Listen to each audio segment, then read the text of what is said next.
स्वागत है आपका आज की क्लास में। पिछली क्लास में हम लोगों ने देखा था प्रथम आंग्ल मराठा युद्ध को। आज की क्लास में हम लोग देखेंगे द्वितीय आंग्ल मराठा युद्ध, इसके बाद से देखेंगे तृतीय आंग्ल मराठा युद्ध। और कैसे देखेंगे? डेट तो सिंपल पूछेगा छोटे एग्जाम्स में। अब आजकल तो वैसे कोई भी छोटा एग्जाम नहीं रह गया है, लेकिन वनडे एग्जाम्स में ये पूछ सकता है कि कब हुआ था, तो 1803 से 1806 दूसरा वाला। अब क्यों हुआ था, ये जो लिखने वाले एग्जाम्स है उसमें समझ लीजिए। इसमें क्या पूछता है, इसमें ऐसा नहीं है कि इसमें से भी वो नहीं पूछ सकता है भाई। आजकल किसी भी एग्जाम में कहीं से भी कुछ भी उठाकर पूछा जा सकता है। कोई भी एग्जाम छोटा नहीं है ना? तो आप लोग बस सुन लेंगे तो सारी चीजें समझ में आ जाएंगी। फिर याद तो करना पर बहुत मतलब दिमाग पे बहुत ज्यादा जोर नहीं देना पड़ेगा। एक बार आराम से समझ लीजिए क्यों हुआ, यह समझिए। द्वितीय आंग्ल मराठा युद्ध देखिए कब हो रहा है, 1803 से 1806 में। इसके पहले क्या था, पेशवा जो थे इस समय के, प्रथम आंग्ल मराठा युद्ध के समय में जो पेशवा थे उनका नाम था माधव नारायण राव। माधव नारायण राव, कई जगह माधव राव नारायण राव भी लिखा जाता है, माधव नारायण राव। क्योंकि ये किसके देख रेख में काम करते थे, किसके सुपरविजन में काम करते थे? नानाजी फडणवीस के देख रेख में काम करते थे। लेकिन उनका इतना ज्यादा कंट्रोल था कि इन्होंने आत्महत्या कर लिया। ठीक, अब इन्होंने जब आत्महत्या कर लिया 1796 में, 1796 में, 1796 में इन्होंने आत्महत्या कर लिया। इसके बाद से हुआ क्या, जो रघुनाथ राव थे, राघोबा, जो अंग्रेजों से जाके सूरत की संधि किए थे, उनके एक लड़के थे, उनका नाम था बाजीराव द्वितीय। बाजीराव द्वितीय सेकेंड, ये यह नए पेशवा बने। नए पेशवा बने, नए पेशवा। ठीक, अब क्या हुआ कि ये जो इनकी भी आदत अपने पिताजी के जैसे थी। जैसे इनके पिताजी रघुनाथ राव, थोड़ा भी कुछ होता था तो क्या करते थे, मतलब ये चाहते थे कि वही पेशवा बने रहें और आपस में लड़ाते भी रहते थे और चले जाते थे अंग्रेजों के पास। वही हाल ये भी किए। इनको ये लगता था कि पेशवा के पास सारी ताकतें तो रहे ही, लेकिन उसमें अपने अच्छे बनने के चक्कर में दो लोगों की बुराई कर देते थे। अब हुआ क्या कि जो होलकर थे इंदौर के, जसवंत राव होलकर जी, ठीक, उनके एक भाई थे, उनका नाम था बिट्ठू, बिट्ठू जी। जसवंत राव, वंत राव होलकर के भाई बिट्ठू जी,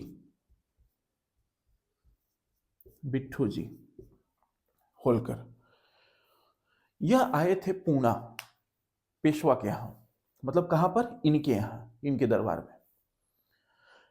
इन होलकर को क्या किया था कि बिट्ठू जी को किसी ने, इन लोगों ने मरवा दिया, बाजीराव के आदमियों ने मार दिया। तो जाहिर सी बात है कि यदि आप किसी के भाई को मार देंगे तो शांत थोड़ी बैठेगा। जसवंत राव होलकर अपनी सेना लेकर गए और पेशवा और सिंधिया दोनों लोग को बहुत बुरी तरह से हराए। मतलब ये सब है मराठे ही, इसके पहले आपस में सबकी बनती थी, कोई भी युद्ध होता था तो सब मिलकर लड़ते थे। लेकिन चूंकि यह ऐसे आ गए अपने पिताजी की पदचिन्हों पर चलते हुए, इन्होंने क्या किया, आपस में ही मराठों को लड़वा दिया और ज्यादा। और लड़वाने का हाल ये हो गया कि इन लोगों ने मिलकर बिट्ठू जी की हत्या कर दी, जिसके वजह से इनके बड़े भाई जसवंत राव होलकर जी, जो उस समय इंदौर के जो होलकर जी थे, वो गुस्सा हो गए और इन्होंने सिंधिया और पेशवा की सम्मिलित सेना को हराया, बहुत बुरी तरह हराया। हराया, फिर क्या हुआ, ये भाई साहब भागकर कहां चले गए, ये बाजीराव भागकर फिर चले गए अंग्रेजों के पास। कहां? फिर वही मुंबई, चूंकि पुणे के पास था मुंबई, वहीं चले गए। कौन? बाजीराव। और वहां पर जाकर अंग्रेजों से फिर संधि करते हैं 1802 में। कौन सी संधि करते हैं? बेसिन की संधि। अब आप लोग को लग रहा होगा कि ये द्वितीय युद्ध तो 1803 से चालू हो रहा है, तो दो को क्यों बता रहे हैं? क्योंकि पहली बात, बेसिन की संधि पूछी जाती है कि बेसिन की संधि कब हुई, तो 1802 में। और दूसरी बात मैं बता इसलिए रहा हूं क्योंकि ये बेस है, यहीं से चालू होगा, यही मतलब एक तरह से माहौल बना रहा है युद्ध का, यहीं से युद्ध की मतलब अब ऐसी चीजें हो रही हैं कि अब युद्ध होगा, इसलिए मैं बता रहा हूं ताकि तभी तो समझ में आए कैसे हुआ।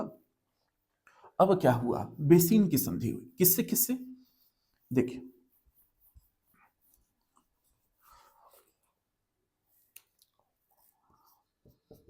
बेसिन की संधि कब हुई, 1802 में, 1802 में। अब देखिए पिछली बार हमने याद अगर होगा पिछली क्लास में तो मैंने बताया था कि सालबाई की संधि के बाद से 20 वर्षों का युद्ध विराम हो गया था, ठीक। और सालबाई की संधि कब हुई थी, 1782 में। अब वहां से देखिए 20 साल हो गए। अब यह संधि में दो पक्ष होते हैं किसी भी संधि में, तो इसमें दो पक्ष कौन थे, एक तो थे पेशवा बाजीराव द्वितीय, पेशवा बाजीराव द्वितीय, और दूसरे कौन थे, अंग्रेज। इनके मध्य संधि हो रही है। क्या संधि हो रही है, देखिएगा, इसको बोला जाता है सहायक संधि। सहायक संधि के प्रणेता किसका माना जाता है, वेलेजली को, लॉर्ड वेलेजली। अब सहायक मतलब कैसे है, देखिए सहायक है कि क्या है, अब आप लोग को खुद समझ में आएगा। सहायक संधि किया, सहायक संधि कैसी सहायक, कैसी सहायता, अंग्रेजों ने कहा इसके पास कौन भाग कर गया, बाजीराव द्वितीय। क्यों भाग कर गए, क्योंकि होलकर इनको ढूंढ रहे थे, है ना, क्योंकि उनके भाई को मार दिया था, तो ये भागकर कहां चले गए, अंग्रेजों के पास, और कहे कि हमारी हमारी रक्षा करिए। अंग्रेजों ने कहा ऐसे ही रक्षा करें, कुछ मतलब दोगे, कहे सबकी एकदम देंगे, क्यों नहीं देंगे। कहा ठीक है, क्या क्या दोगे, कहा कि पहली बात क्या, हमारे पेशवा, हमारे पद की रक्षा करिए, हम ही पेशवा बने रहेंगे। अंग्रेजों ने कहा ओके डन, कर दिया। लेकिन उसके लिए उन्होंने, अब सहायक संधि के अंतर्गत ये सारी संधियां अंग्रेज बना रहे हैं, कहे कि ठीक है हम आपकी सहायता करेंगे, तो ऐसे तो करेंगे नहीं, आपके पास एक सेना रखनी पड़ेगी। पेशवा ने कहा हाँ सेना तो रखनी पड़ेगी। अंग्रेजों ने कहा फिर खर्चा कौन देगा उसका, अब ये चुप, कहे सब कि आप ही को देना पड़ेगा खर्चा। अंग्रेज बोल रहे हैं पेशवा से, ये बोले ठीक है भाई खर्चा देंगे। उसके बाद से सबसे बड़ी बात, कहे सब आपकी विदेश नीति, विदेश नीति का मतलब पूना का किसी भी राज्य, किसी भी राज्य मतलब चाहे वो होलकर से इंदौर का हो, या फिर ग्वालियर का हो, या फिर गायकवाड़ से हो, या फिर निजाम से हो, किसी से भी यदि समझौते, या मैसूर से हो, यह किससे कैसा आपको रिश्ता बनाकर चलना ये हम बताएंगे। इसका मतलब आपकी विदेश नीति हम तय करेंगे। किसने कहा, अंग्रेजों ने। तो ये कहा कैसे, मतलब कैसे तय करेंगे, कहा कि कुछ भी करोगे हमसे पूछ कर करोगे। तो ये बोला कि अब हम पुणे से वहां जाएं, कहा नहीं, उसके लिए हम एक रेजिडेंट बैठाएंगे, उसका रेजिडेंस आप ही क्या रहेगा, तो इसलिए उसको क्या कहा गया, रेजिडेंट। एक अधिकारी, अंग्रेज अधिकारी हमेशा इनके सभा में रहने लगा। आपको जो भी संधि, किसी से भी क्या बर्ताव करना है, किस राज्य से संधि करनी है, मित्रता करना है, शत्रुता करनी है, यह इस रेजिडेंट से पूछकर तय करेगा। पेशवा एक बैठा दिए सब। यही नहीं, और देखिए इसके बाद से नर्मदा ताप्ती नदी, जो नर्मदा ताप्ती नदी मतलब ऐसे समझिए, ये नर्मदा यहां से निकलती है मध्य प्रदेश से होते हुए, ये सब जो क्षेत्र है मराठों के अंतर्गत आता था, और यहीं से ताप्ती नदी भी निकलती है। इसके आसपास का जितना क्षेत्र था, अंग्रेजों ने कहा ये सब हम लेंगे, और उससे लगभग 26 लाख रुपए वार्षिक लगान मिलता था, मतलब उससे मिलता था इनको भू राजस्व की राशि। अंग्रेजों ने कहा वो भी हमें चाहिए। अब इसको तो अपना पद बचाना था, कहा कि ले लो कोई दिक्कत नहीं, ये भी दे दिया। सारी चीजें अंग्रेजों की मान लिया। अब अंग्रेज रेजिडेंट आकर बैठ गए, इसी को कहते हैं सहायक संधि।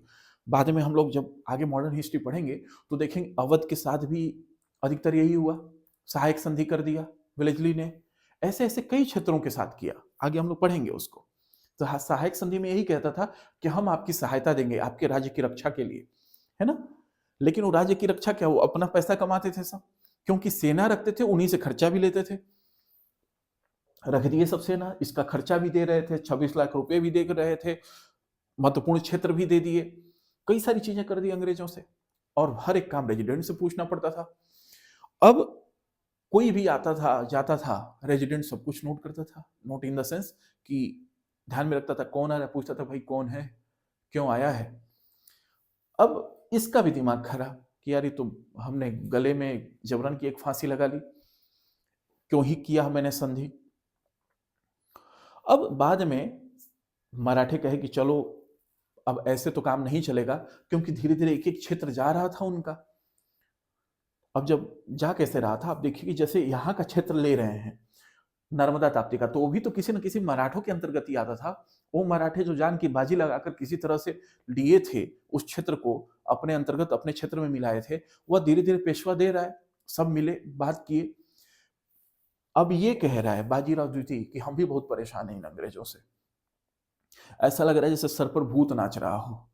मतलब ये तो मैं समझाने के लिए बोल रहा हूं। अब कोई हमेशा आपके सामने बैठा रहे, क्या कर रहे हो क्या नहीं कर रहे हो, क्या करना है क्या नहीं करना, सब लगातार करने लगे तो लगेगा ना कि भाई सर पे बोझ हो गया, इस टाइप का।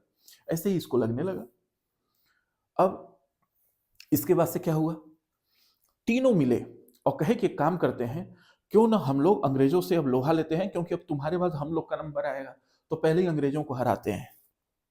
बात तो हो गई, लेकिन अब यह हुआ कि इनको हराएगा कौन। ये हुआ तीनों की सम्मिलित सेना है, तो ये था कि बीच में ही अंग्रेज मिल जाएंगे। तो ये हुआ कि सब लोग आपके आसपास के जो अंग्रेज हैं उनसे लड़ो, उनको हराओ। और अंग्रेजों को तो यही मौका चाहिए था कि बस अकेले अकेले हमसे लड़े, और हुआ भी यही। तीनों अकेले अकेले लड़े और तीनों को अंग्रेजों ने बहुत बुरी तरह से हराया। कौन कौन लड़े, जैसे भोसले लड़े,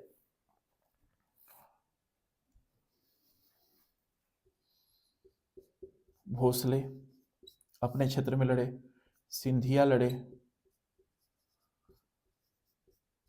होलकर लड़े, होलकर, ठीक, ये तीनों लड़े। अब इन तीनों को जब हराया, तीनों से फिर अलग अलग संधि भी किया। जैसे इनसे किया देवगांव की संधि,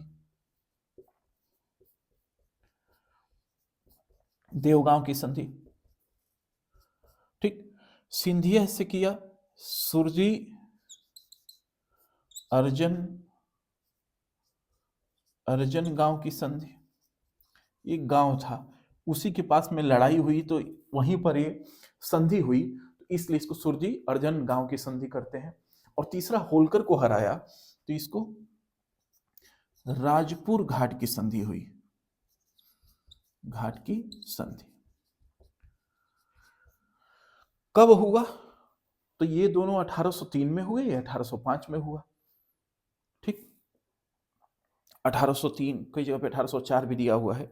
तो ये इन तीनों के साथ बस ये पूछा जाता है कि कौन सी संधि किसके साथ हुई, तो ये ध्यान में रखिएगा। यही द्वितीय आंग्ल मराठे युद्ध थे। मतलब इस युद्ध में बेसिकली हुआ क्या, पहली बात कि इसका कारण क्या बना, कारण ये बना बेसिन की संधि। बेसिन की संधि ने उस 20 वर्षों का युद्ध विराम हटा दिया। उसके बाद से तीनों ये जो मराठे थे, ये अलग अलग अंग्रेजों से लड़े, अंग्रेजों ने इनको अलग अलग हराया, अलग अलग हराने के बाद से अलग अलग संधियां की। इस संधि के अंतर्गत इन लोगों ने इनके क्षेत्र को भी ले लिया, छोटा छोटा क्षेत्र दे देते थे इनको। अब देखिए यही कारण बनेगा अगले तृतीय मराठा युद्ध का। अब यही कारण बनेगा तृतीय मराठा युद्ध। अब देखिए इससे इनकी शक्ति होने लगी कमजोर, ठीक। तो अब देखिए क्या होता है, तृतीय आंग्ल मराठा युद्ध हम लोग देखते हैं। तृतीय आंग्ल मराठा युद्ध, तीन ही युद्ध हुए थे, याद रखिएगा।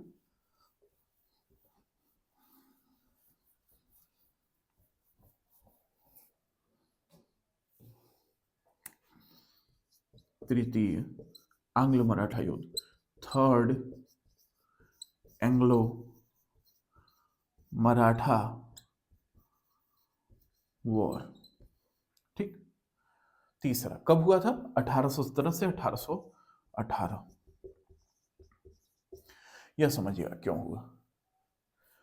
इसके पहले अधिकतर जो मराठों के जो क्षेत्र थे उन पर अंग्रेजों ने कब्जा कर लिया कुछ कुछ जगहों पर। जैसे गायकवाड़ को छोड़कर, गायकवाड़ जो बड़ौदा के गायकवाड़ थे उनसे अंग्रेजों की मित्रता थी। इसके अलावा भोसले से संधि कर लिया, देवगांव की, सिंधिया से कर लिया, ठीक, सुरजी अर्जन वाली, फिर होलकर से कर लिया, राजपुर घाट की संधि, ये तीनों संधियां इन लोगों ने कर लिया मराठों ने। अब इनकी शक्ति धीरे धीरे कमजोर होने लगी। कैसे कमजोर होने लगी? क्योंकि इनके क्षेत्र से जो भू राजस्व की राशि आती थी तो इससे इनका कोष भरा रहता था, उससे बंदूकें या फिर सब सामान भी खरीदते थे, सेना भी रखते थे। अब हाल ये हो गया कि इनको सैनिकों को वेतन देने के लिए भी पैसे नहीं बचते थे इन लोग के पास, ठीक, इन लोग के पास सैनिकों को वेतन देने तक के पैसे नहीं बचते थे। फिर क्या हुआ? इसी बीच में पेशवा, उस समय के पेशवा कौन थे? बाजीराव द्वितीय, वही वाले जिन्होंने बेसिन की संधि की थी, बाजीराव सेकेंड। इनसे इन्होंने कभी पैसा दिया हुआ था, या ये समझिए कि पैसा लेना था गायकवाड़ वालों से, बड़ौदा के 4 लाख रुपए इनको लेने थे बाजीराव द्वितीय को। तो इन्होंने मांगा, गायकवाड़ के पास शायद नहीं होंगे, उन्होंने अपने एक व्यक्ति को भेजा, अपने दूत को भेजा कि जाइए इनसे बात करिए। वो दूत आया तो फिर ये मरवा दिए, इनके मरवा के दिए, इन्हीं के किसी आदमी ने मार दिया। वहां पे ब्रिटिश रेजिडेंट भी बैठा हुआ है सहायक संधि के अंतर्गत, जो हम लोगों ने देखा था 1802 में जो हुआ था, ठीक। अब उसको जब मार दिया तो अब अंग्रेजों को बुरा लग गया, क्योंकि गायकवाड़ की और इनकी मित्रता थी। अब इनको लगा कि तुमने मारा क्यों, उसको सौंपो, हमें सौंपो, और वो था इसका खास आदमी, अब इस कैसे सौंपे? तो एक तो कारण ये था। दूसरा कारण थे पिंडारी। एक सलमान खान की मूवी आई थी पिंडारी पे, पता नहीं नाम तो नहीं याद आ रहा है, लेकिन पिंडारियों पे बेस्ट मूवी थी। पिंडारी एक लड़ाके होते थे, बंजारे टाइप के रहते थे, और ये लड़ाके थे, और ये मराठों के समझिए कि सेना में भी शामिल रहते थे, और जाते थे लूटपाट करते थे, लूटपाट करके आ जाते थे। उनको कुछ माल दे दिया जाता था, कुछ पैसे दे दिए जाते थे, ताकि उनके कबीले खाएं पिए और बस लड़ाई के लिए तैयार रहे। तो पिंडारी मतलब एक तरह से ये समझिए कि बड़े अच्छे लड़ाके थे वो भी, पिंडारी भी। अब हुआ क्या? अधिकतर क्षेत्र तो अंग्रेज ले लिए, अब युद्ध आपस में हो नहीं रहे, तो पिंडारी क्या करें, आखिर इनका जीवन कैसे चले? तो इन्होंने जो अंग्रेजों के क्षेत्र थे वहां पर लूटमार चालू कर दिया। अब अंग्रेजों ने सोचा कि पहले पिंडारियों का दमन करते हैं, तो सेना बनाई और पिंडारियों को से निपटना चालू कर दिए। अब पिंडारियों से निपटने लगे तो पिंडारी भाग कर गए पेशवा के पास, इसके पास, कहे कि बताइए हमने आप लोगों के लिए इतना कार्य किया और क्या हमारा दमन कर रहा है अंग्रेज, सब कर रहे हैं, तो आप हमारा साथ नहीं देंगे? ये सब कहे क्यों नहीं देंगे, बिल्कुल देंगे। यही कारण बना तृतीय आंग्ल मराठा युद्ध का। क्या क्या कारण बना? एक तो इनके पास पैसे कम बन गए थे, कम आते थे, तो इनका कोष बहुत कमजोर होने लगा था, तो लगा कि भाई अंग्रेजों को हटाना है।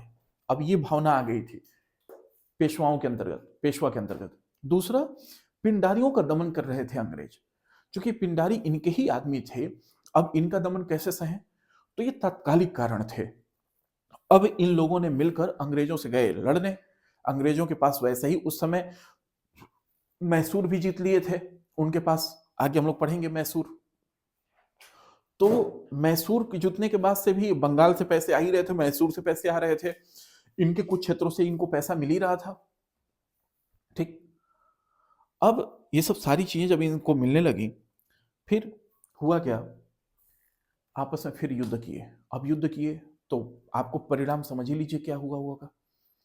परिणाम ये हुआ कि अलग अलग जगहों पर छोटी मोटी बहुत सारी लड़ाइयां हुई, वो पूछा नहीं जाता है, बहुत सारी 4-5 लड़ाइयां हुई, और उन लड़ाइयों में अंग्रेजों ने हर एक लड़ाई में इन लोगों को हराया, ठीक।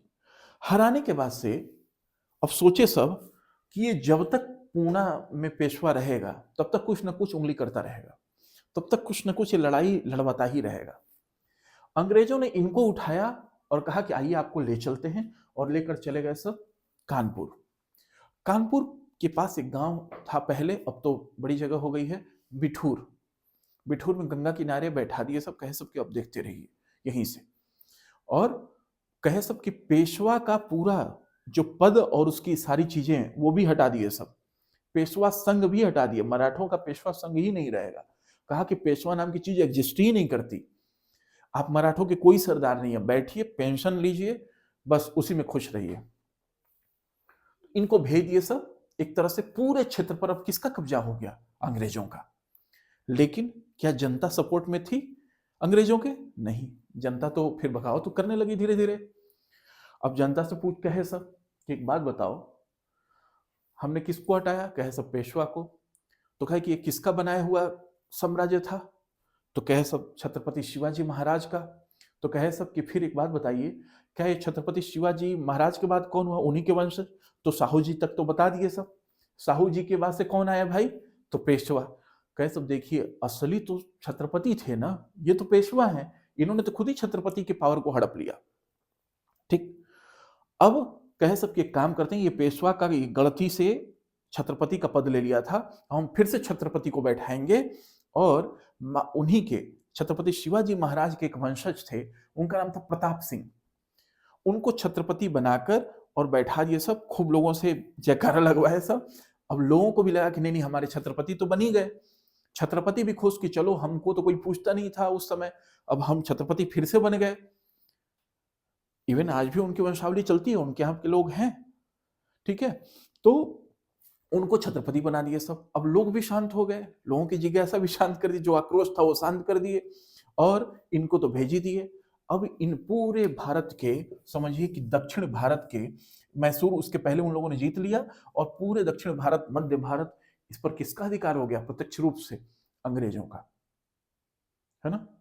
तो ये था तृतीय आंग्ल मराठा युद्ध। इसके बाद से मैसूर वगैरह जो चीजें बचेंगी उसको छोटे छोटे पार्ट में हम करके फटाफट बता देंगे।